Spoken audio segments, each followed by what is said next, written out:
Hello and welcome to the Muse Talk here at the Muse Studios, and it's powered by the Muse Hub. My name is Gadede Aku Segbefia. Today, I'm excited because I have a very good friend of mine in the studio here.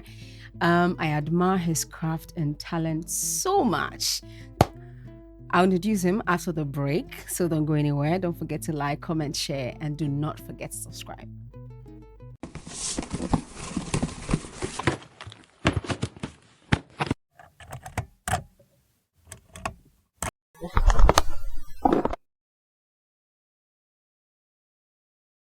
Welcome back. It's still the Muse Talk. In case you just joined us, it's powered by the Muse Hub, and we are inside the Muse Studios here. I'm going to have an interesting conversation with my guest today, but my outfit is by Linnell Thrift. Just call the numbers on your screen and she will hook you up. Life is hard. Why don't you look good?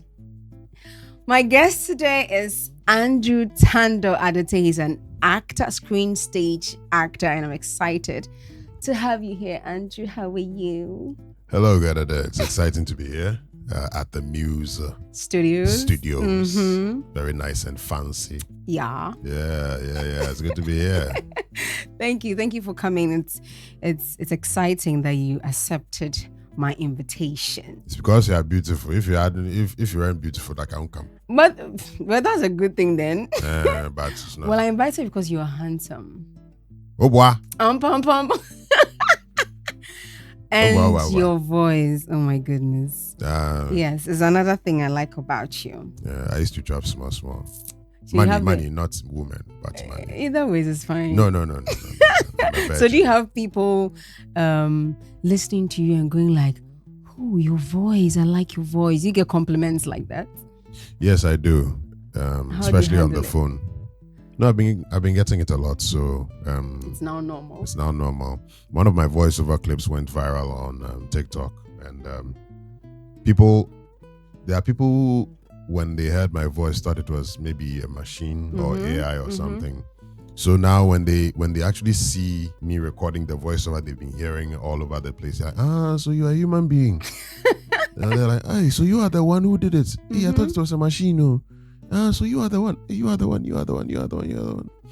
very interesting that, they hear the voices, but they never connect that it's a human being standing behind a microphone saying those things. But yeah, I've been hearing stuff about my voice since puberty, so I'm kind of used to those things by now. So don't you go like, oh, okay, enough, not my voice again? No. It's a business now, so many people appreciate it. Yeah, as many people, because you never know. Maybe somebody will come and say, hey, your voice is nice. Let's do some business, and you're doing business. So I'm like, yeah. It's me. I do voiceovers, by the way. Oh, okay, that's nice. That's a marketing point. Yeah. But do you tweak it a bit? Some people have their early morning voices, and there are some people who, and then they sound normal during the day, but when they wake up, their voice sounds deep and nice like that. But yours is just like that the whole day. No, I think. Or you sound different when you wake up. I do sound a little bit different. Deeper? Yeah. When I wake up in the morning, I haven't spoken much since I got up, so. This is a bit, but it doesn't change much as the day progresses. Okay, so let's take a little backstory. How was growing up like for you? And then coming all the way to deciding to do acting. How has it been for you? Oh, it's been weird. Because why do you say weird? Anybody who saw me during my childhood days would not have thought that I would have ended up doing this. Okay. I was rather introverted, shy, didn't really take initiative, I didn't socialize much, throughout secondary school, basic school, secondary school, and beyond. I was always seen as the strange, weird guy. I still am, actually, but I've had to learn to smile and reach out to people and greet people and say, hello, hey, how are you doing? You look nice. Those things. So like you have to deliberately make that effort to do that. And I was forced to learn that when I joined Roverman, because there are women, there are men, and you are forced to interact on a regular basis. So after a while, you need to learn to be nice. You need to learn to smile and all that. But even after all that, there are sets I go on. People look at me and they're like, do you know you don't look approachable. I'm like, sorry, that's how it is, so we'll take it like that. So growing up, I was shy, introverted kid. But I was creative. That one I knew, I did a lot of drawing. I did a lot of creating, because I didn't have many toys. I would take stuff around the house and mold them into toys and play with them all the time. So one thing I know for sure was that my imagination was always in overdrive, But is there a particular reason why you were introverted growing up? I think it's a personality trait. There are people who are naturally outgoing. I envy those people. Those kind of people. They walk into a room and they make friends with everybody. The whole space. Yeah, they make friends with everybody in the room. I will enter a room and go and sit in a corner. But because of my presence, somebody's in the corner, and you talk about him. But I don't. Normally, I would just go and sit there and mind my business with my straight face. But nowadays, I try to mingle a bit on my way to the corner. Then when I sit in the corner, I go back to my normal self. So acting for you started when you joined Roverman or before Roverman? Before Roverman. 2000 and I think 2006. I did some traveling, came back and decided to pursue all those things. And the first theater group I joined was a group called the Fiancra Playhouse Drama Troupe. I think it was run by the veteran actor Don Ziggy at the time. And they used to rehearse at the Art Center. So that's when I first got a taste of acting and theater and drama and all that. So I wasn't formally trained. I learned everything on the job. And it was after that theater group that Roverman came along and I joined. But was there a particular reason why you decided to pursue acting? There were millions of options, but you decided to go into acting. Is there a particular reason? Oh, I watched a certain movie, and the movie was so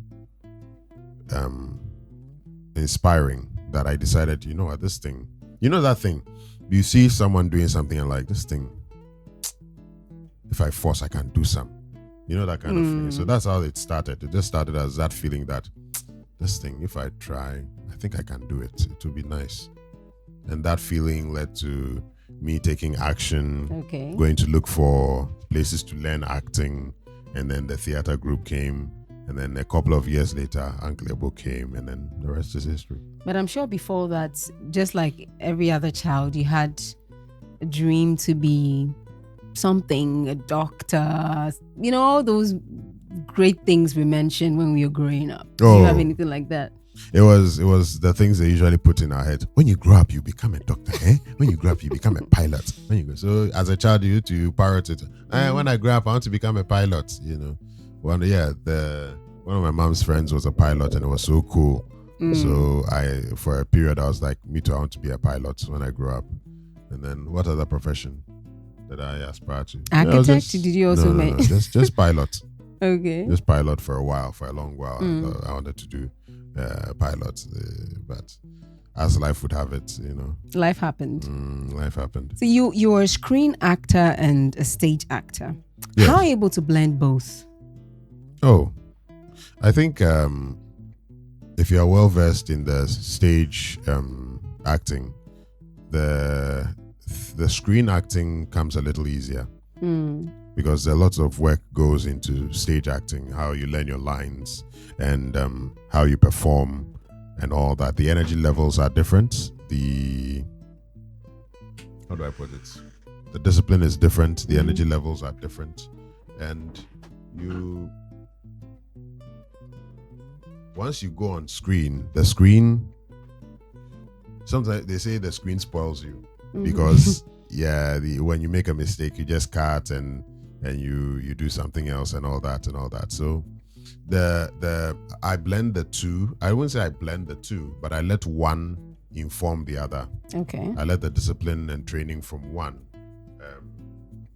influence my execution in the other. And so far it's been good. Unfortunately, when it comes to screen acting, they didn't give you enough time to learn your lines and really Get into character like you do on screen, because everything is quick on screen for screen. So you get your script today, next week you are going. If you don't take the initiative, it becomes some way. And if you allow it, the screen will spoil you. Yeah, it will spoil you. But is there a particular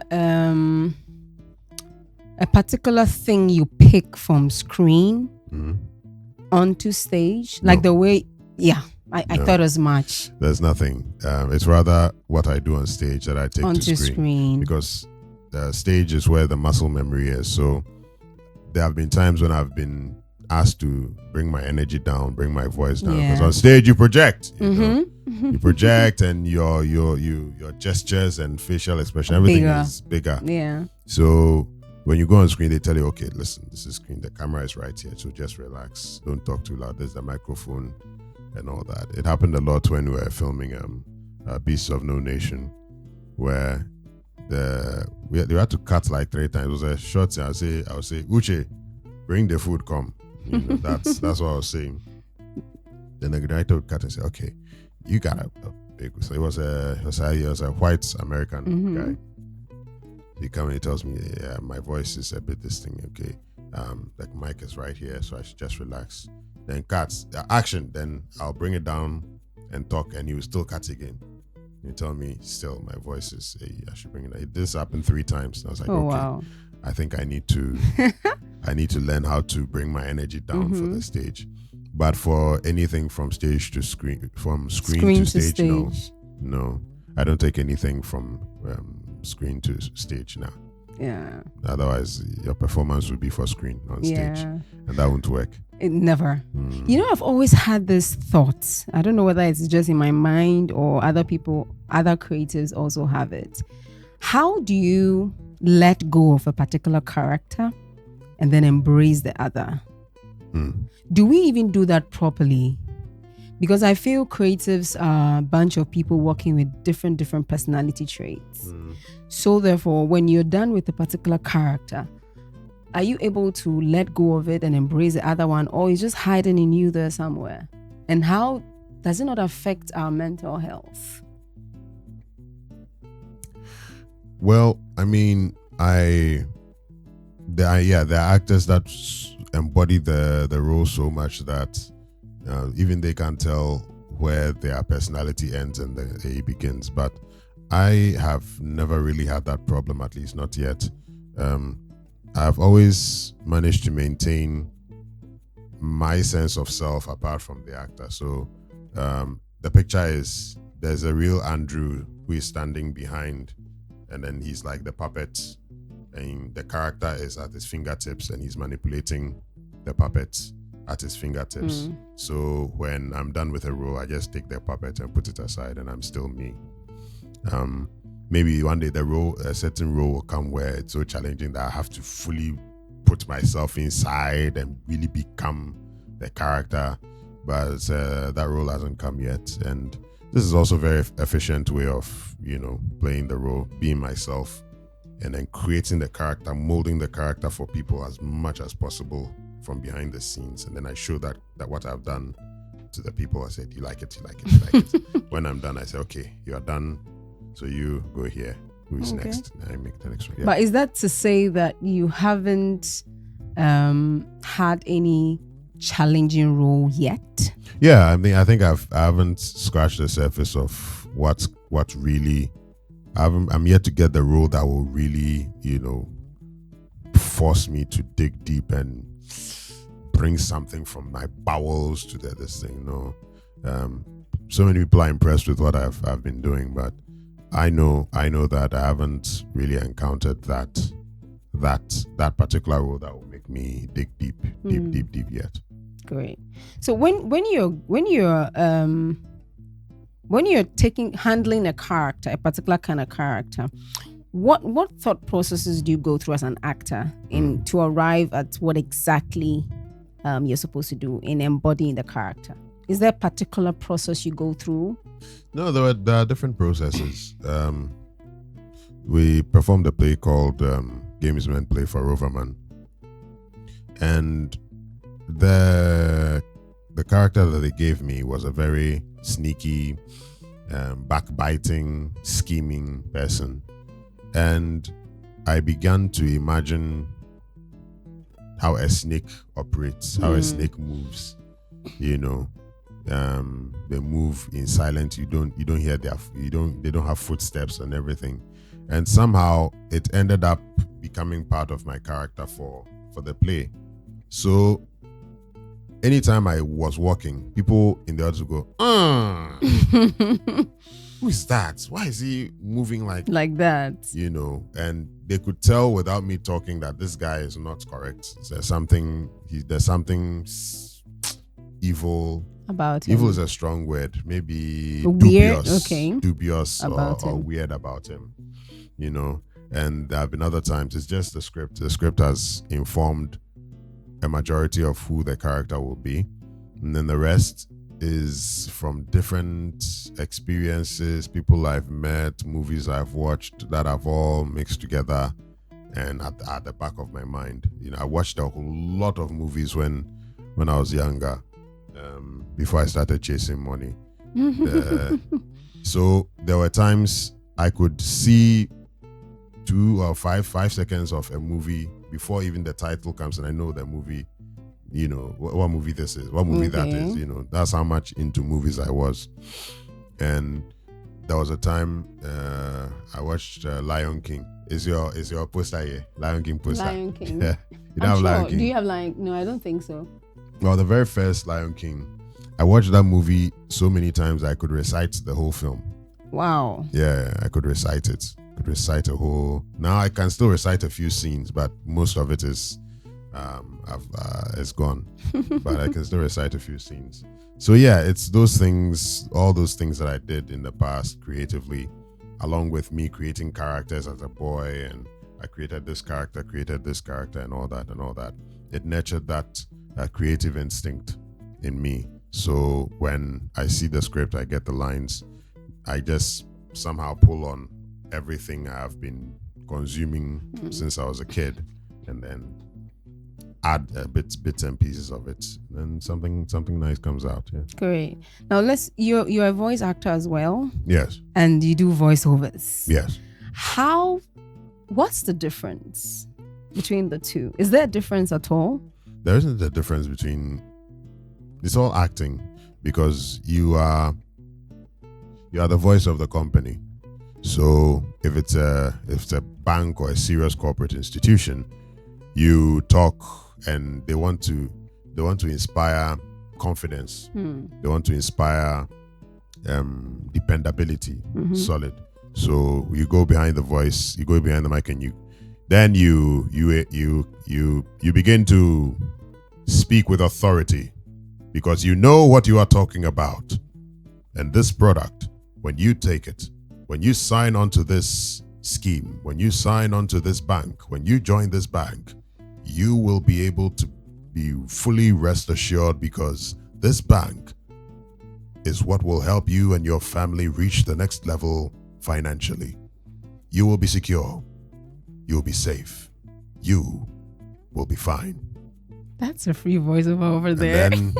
And then if it's like Milo or some drink, Milo. So give your children Milo today. They will really love it. They will enjoy it. Add some bread and some peanut butter and some chocolate spread as well. Milo will be the future, blah, blah, blah, blah, blah. You know, that kind of thing. So that one, you are letting the client know that, oh, this thing, when you drink it, your children will have energy. Yeah. So you can't go, give your children Milo to drink in the morning, and they will be full of energy, and they will be strong, and they will jump around and do everything. You can't use this, you know. So then there's a corporate voice, there's a promo voice, and then of course there's a voice acting where you're playing a character. So if it's an old man, you take on the voice of an old man. If it's a young man, you take on the voice of a young man. If it's a drunkard, or if it's this or that. When you listen to BBC, they do these radio drama things there. That's when you see a lot of these things. So there isn't a difference in both commercial and actual, let's say, voice acting. It's all acting. Yeah. Well, I know the brain behind the script tells how the feel of the voice overs. But is there a particular technique you use in switching the voice, like what you just did from the bang to the mellow? Is there a technique you do yourself? Maybe you go through some voice. I don't know. Is there a technique No, it's you go through? it's in the mind, really. Once you see and you hear what the client wants, they say, "Oh, I want something energetic. I want something fun. I want something energetic, fun." Okay, they can give you energetic and fun. So you know that you read the script and then you know, or they will say they want something relaxed. We want something relaxed and calm. So that informs. So when you hear that, you just take a deep breath, keep those words in mind, and then you deliver. So I personally don't have any process I go through. I depend on the script and what the client says, or if it's a character that I'm voicing, I look at the script again. You know, as in screen, you look at the script, you're able to determine the personality of the character from the lines. You can tell this person is not a nice person, or this person is a hero, or this person is a drunkard. You know, things like that. Yeah. So you use that, let the script inform you, and then since it's only your voice, you really, really, really need to communicate things through the voice, so that people can tell just by hearing you what kind of person you are. It sounds simple, but unfortunately, it's not. It's not that simple. I realized it wasn't that simple when I realized my voiceover was going viral on TikTok, and people were like, "Wow, wow, wow, wow, wow!" And it was just me standing in front of a mic doing the job. I was listening. The client was behind me, giving me the instructions that, "Oh, I want you to do this. I want you to do this, this, and that." And I said, "Okay." So you want me? I clarified a few things. Then I did the job in one take. People were like, wow, wow, wow, wow. So you do all your jobs in one take? No. Or there's some bad days? There are some bad days when it doesn't go too well. But that one somehow went really sweet. And people were like, wow, it was so nice. There was plenty comments. And I realized that, you know, sometimes you forget. Sometimes you forget. You do it for so long and you make it look so easy. You forget that it's not something a lot of people can do very easily. I just think you're a natural, Andrew. But have you ever had a bad experience? With what? In your job, with your craft, Oh. working with a particular, production company, or working on a particular project, and you're like, this is a bad experience. I wish I never tried it. Have you had any of those? There have been plenty. Which one is the worst? Can you share? The worst one was the worst one. I think still is my very, very early experience with TV, TV show. What's it called? Production. There was this producer. He goes by the name Roger Corte, and he was like, this is many years ago. This is even before Roverman. So I'm talking 2006. Before Beast of No Nation? 2006. This is 2000, probably 2006. Yeah, 2006, 2005, thereabout. So yeah, the production was supposed to take place at the TV3 premises. So the producer came along and he was like, oh, he's doing this TV show. He needs people to be an audience, to fill in the seats as audience members. So I wasn't going to do anything major, but the thought that I would be on TV alone was exciting. Because this is long, long, long before I had met all these stars and been in all these movies and all that. So you can imagine how excited I was at the time. So he said, be at TV3 at 6 a.m. I bet you were there earlier. There. Oh no, I was there at 6. My friend and I were there at 6. By 9, the guy hadn't showed up. Oof. So my friend left and went. He went home, or he went to do whatever. He gave up. Yeah, he has low tolerance for nonsense. I kept doing, okay, 30 more minutes. Okay, 5 more minutes. Okay, 30 more minutes. 5 more minutes. And the guy in the screw, the guy who asked us to show up at 6:30 a.m. showed up at 5:30 p.m. What? Came in with his screw and his this thing. Then they went to the studio to set up. They set up. We started shooting around 8. Then we finished everything at midnight. Then he came to sit in front of us and thanked us. And he was like, "Oh, you see the flowers we used to decorate the set? Yeah. You, as on your way out, you can pick one as a token of his appreciation. What? And then you can go. Yeah. So, yeah, that was the experience. And you were still motivated to keep going after that experience? Yeah. Somehow, this was screen, and I was doing more, stage stuff, But yeah, those were that was one particularly very irritating I know, experience. It's good your friend left, because I'm sure he would have caused a lot of trouble. He laughed when I told him the story. He laughed so hard. To this day, when we remember that thing, he still laughs at me all the time. I am really sorry about that experience. Oh, you don't want to apologize, cry. He doesn't even remember. He probably doesn't remember. Okay, so we are moving on to my favorite segment. But we'll take a quick break. When we come back, I'll tell you more about it. Yo, Mate. Yo, it's Ayubu Adam. You are watching the Muse Talk. Sharp.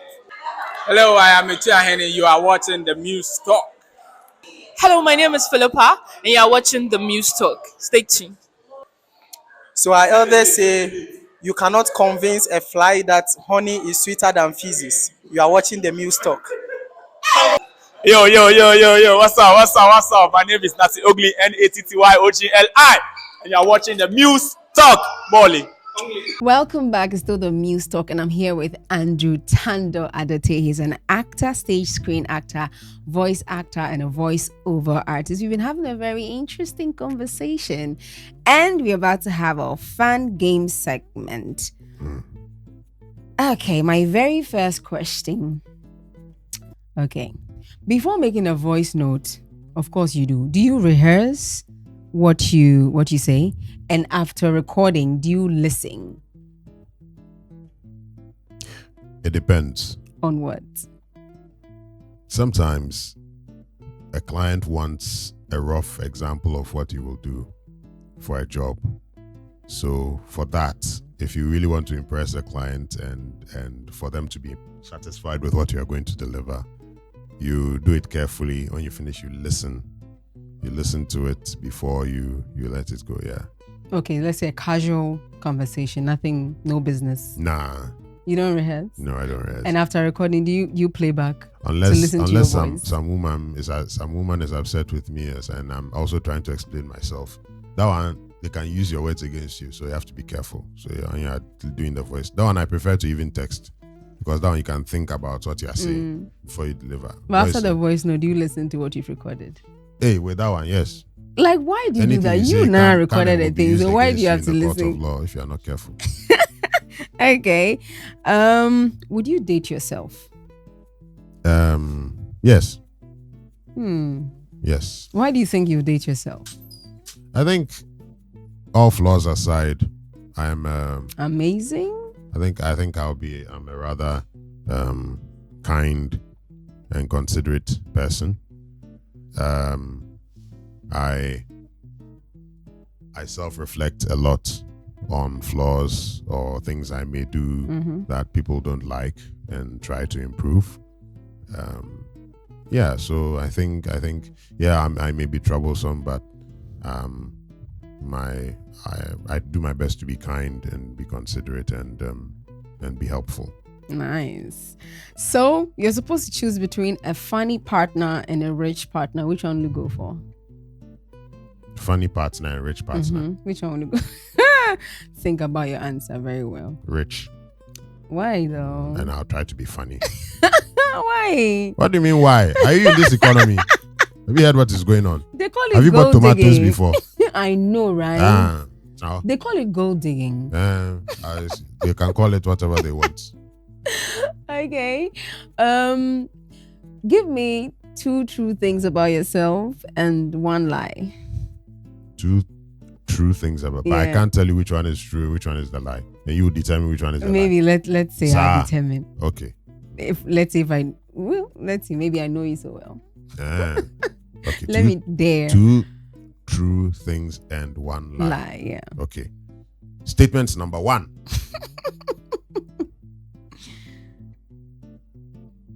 I enjoy Cerelac.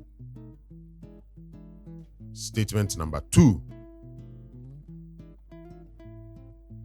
I hate cartoons. Statement number 3.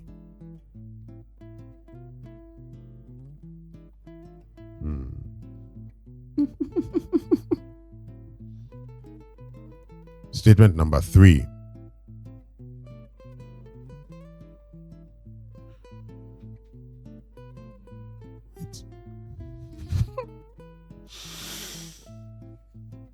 Girls like me. Which one is true and which one is a lie?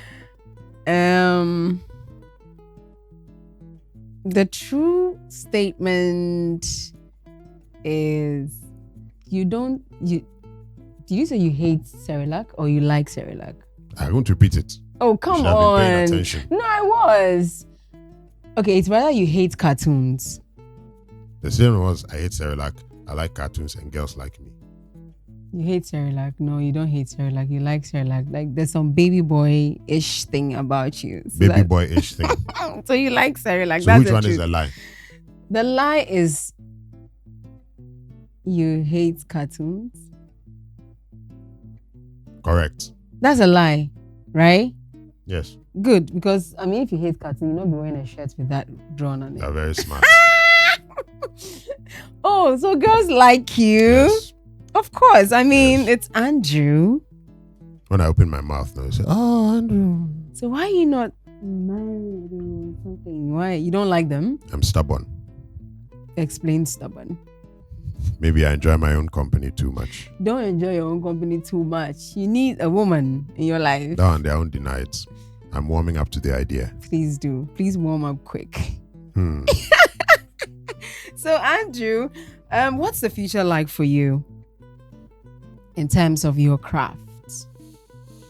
For now, Mm-hmm. I'm doing everything I can to go beyond the shores of Ghana. Do proper, serious productions, whether stage or screen, outside Ghana.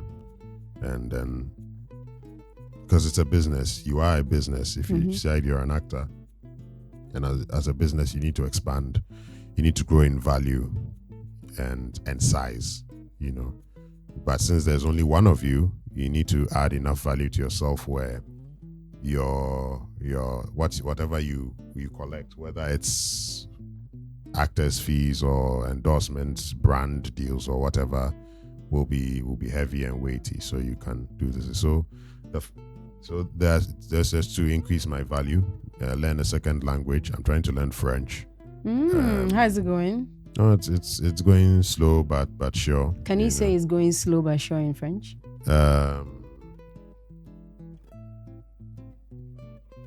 Il va plus lentement.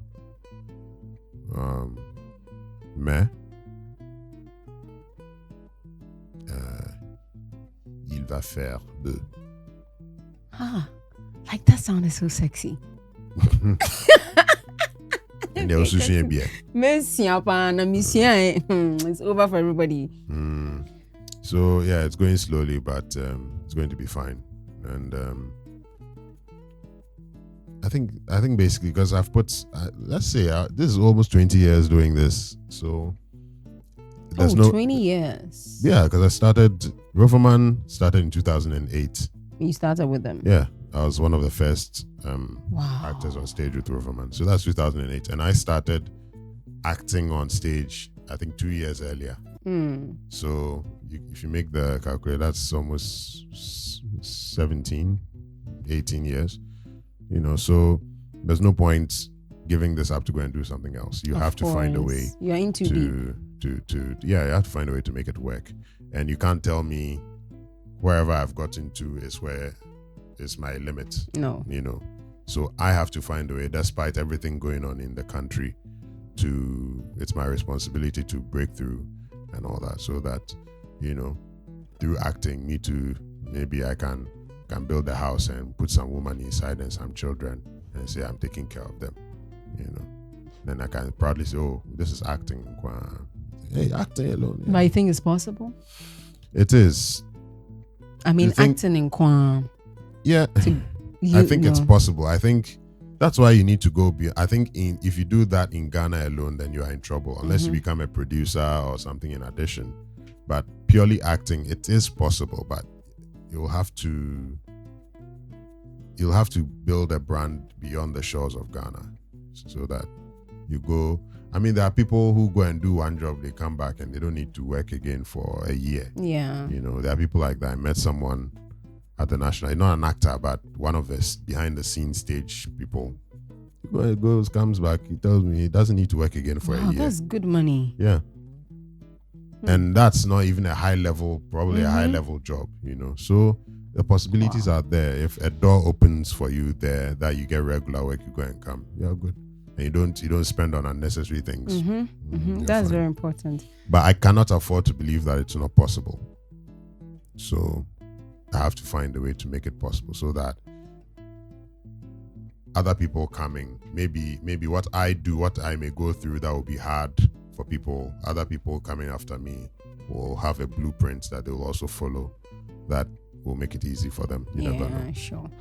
Now let's talk about, you recently won a monologue challenge. Yes. The Thespian monologue challenge. Yeah. Congratulations, by the way. Thank you. Share that experience with us, how it started and how, you know, when you won, how the feeling was like for you, stuff like that. Well, I mean, there was this website, there was this very, very kind Nigerian guy who has started a website, and he wanted to the website is thespian.com, THSPIAN. The E is not part, so his is THSPIAN.com. And the dream behind that is to build a platform for creatives to express their creativity. So when you go there, there are slots for makeup artists, there are slots for poets, there are slots for musicians, rappers. I think there are slots for instrumentalists. I don't know. And then of course there are slots for actors, monologues and things like that. So I did something small and submitted it. Then I won. I won the first one. I was like, oh, and then they sent me money for winning. I said, hey, Sikawu. How much money? I think it was some thousands of naira. Okay. Where's my share? Your share to come. Then they did another one. They launched another challenge, and it was more challenging. It was a more difficult monologue challenge. I was like, okay, that one was 500,000 naira. So I competed for that one too. You know, there's a jury prize and there's an audience prize. So the jury is some select actors and producers that are behind the scenes that pick their favorite. Then the audience also picks their favorite. And that depends on you. You have to go to your mates and say, hey, I did this thing. So vote for me. I've never been interested in that thing. So I only do the monologue. I put it on the website and I walk away. Okay. And I let the jury do it. Decide. So the second time too, I won the jury prize, which was 500,000 naira. Yes. Thank you. Which I won also, 500,000 naira. And they sent me the money. The equivalent, I don't know the equivalent. If the producer can give us the equivalent. I've forgotten it. But I remember people were like, I know, right? Is that all? I say, Masa, it is in money. Nigeria, it's a lot of money. It is money, my friend. Leave it. And it's recognition. And after that particular, the one that I won, the 500K, you know, I had a whole, my followers on Instagram spiked up with Nigerian followers. I had a whole bunch of Nigerian followers following me and watching my video on the thespian.com page is now, I think has crossed, hundreds of thousands. So the of equivalent views. is 4,633 Ghana cedis. Yeah, 500,000 naira, 4,600. We take it like that. It's fine. I mean, I think we are the most expensive country in West I Africa. know, right? Oh my goodness. So that one worked really well and kind of pushed me out there a little more. I had some few prominent Nigerian actors and actresses commenting that, oh, you are doing well. I'd met them a few times when they came to Ghana.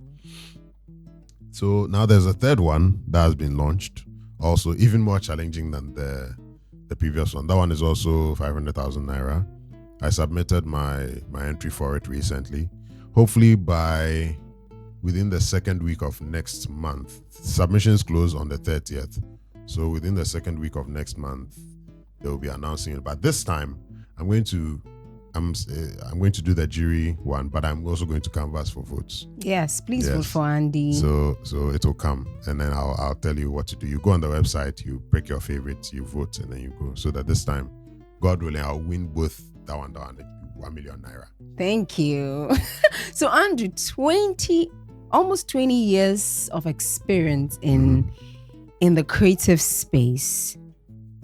What advice, I mean, if there's something like that, will you give to some of us, upcomers, people who are interested in being part of the creative space? Is there any advice you would want to share with us?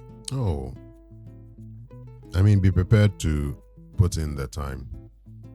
As young people, you think, oh, you do this and the next year you'll be a star. Maybe it's very likely that may not be the case. Mm-hmm. Yeah, it's possible for some people. They do one thing and then all of a sudden they're all over the place. It happens now more than ever because of social media. People get famous like that overnight, and when they don't sustain it, the fame just goes away and then that's it.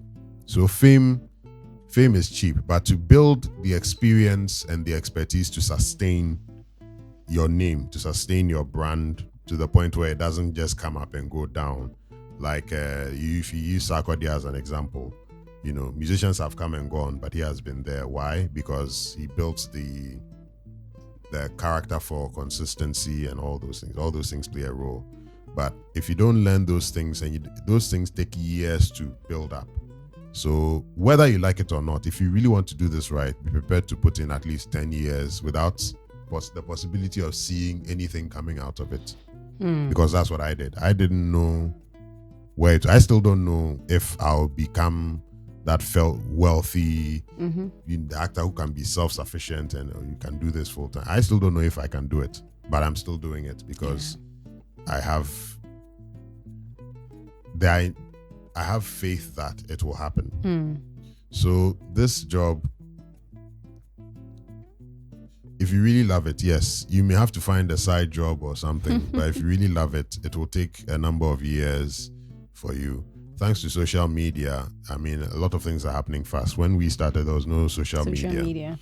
So you could say a shortcut there. But even with that, if you don't put in the time to learn the basic disciplines and things that, keep you going in the craft, things that will keep your name out there, you come like this and you go down, you go up and go down, and that won't be fine. So be patient, be prepared to put in a number of years, but while you're putting in those years, become valuable, learn, grow. Don't learn the bad thing, the bad habits, because there are bad habits in this industry. Showing up late, being rude to the people you work with, feeling like you are above them, and then the converse is also true, feeling like you're not good enough, feeling like you don't deserve certain opportunities or certain things, therefore not doing whatever it takes to also live up to those expectations. All those things are true.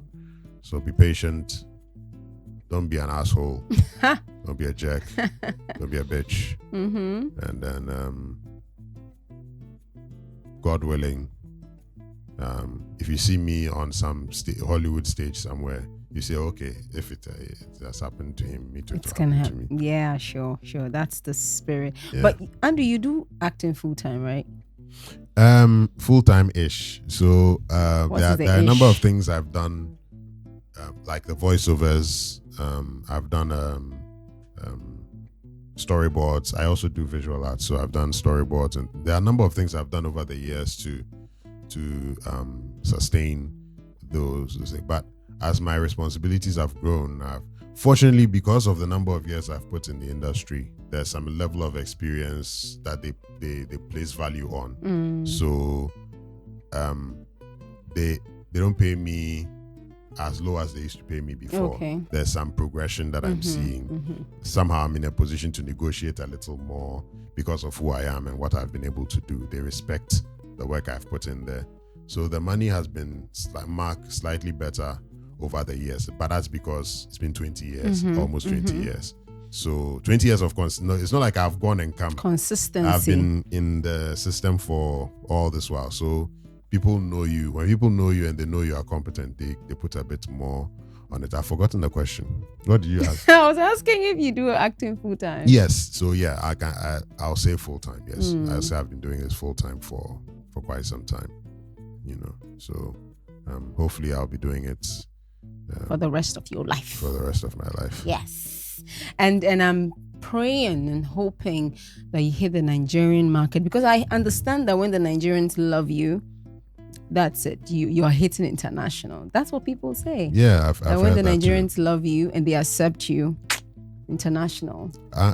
There's a story Uncle Ebo gives, which I hope will inspire people who are aspiring to become actors too. He says there's a difference between when you are growing palm nut. Do you know how palm nut is grown? No. Okay, so funny enough, no. The one who grows the palm nuts, I'll maybe messing up the details a little, but the one who grows the palm nut, when he sows it, it takes a number of, I think is it a year or two? Let's say it takes maybe 2 years for the palm nuts to sprout.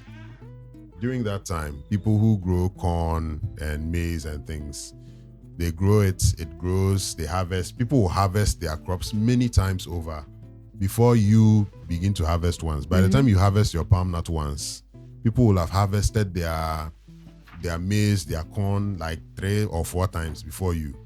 All that period, you haven't harvested anything. All that period, you who are growing the palm nut, you haven't harvested anything. There's nothing for you. But once the palm nut grows, one harvest from the palm nut will cover the money made from those who have been planting maize and corn for all that while. One sale the money you get from that sale will overtake the money all those other people made. Then, once you get the palm nuts, you don't need to water it. It grows and you don't need to water it. 3, even when you harvest everything from it, you can make palm wine. Okay. Out of it. And you can derive so much value from that's a year alone. So live your life like a palm nut seller. I like that. Put live your in life like a palm nut put seller. in the work, be consistent, be putting in the work and everything. Be watering it. You won't see anything. You may not see anything for a year, 2 years, 3 years, whatever. But one day, once you build that credible foundation, one day something will happen, and then before you realize, yeah, there. So do the research on palm nuts, and you'll see it's the same with bamboo too. I hear bamboo too is the same way. Same, okay. You plant it, you water it, then one day when it shoots up, that's it. The value you get from it will cover, the value of other people who sell the normal crops. So yeah, it's bamboo and palm nut. There's stories behind those two. Do your research, you'll find it. And be inspired. So thank you so much, Andrew. It's been amazing. We had a very interesting. Oh, we are finished. Yes, we are done. I just came here 5 minutes ago. Really, Andrew.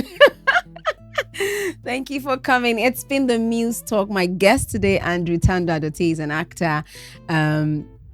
I always say. Let me do a sign out. Okay, do the sign out.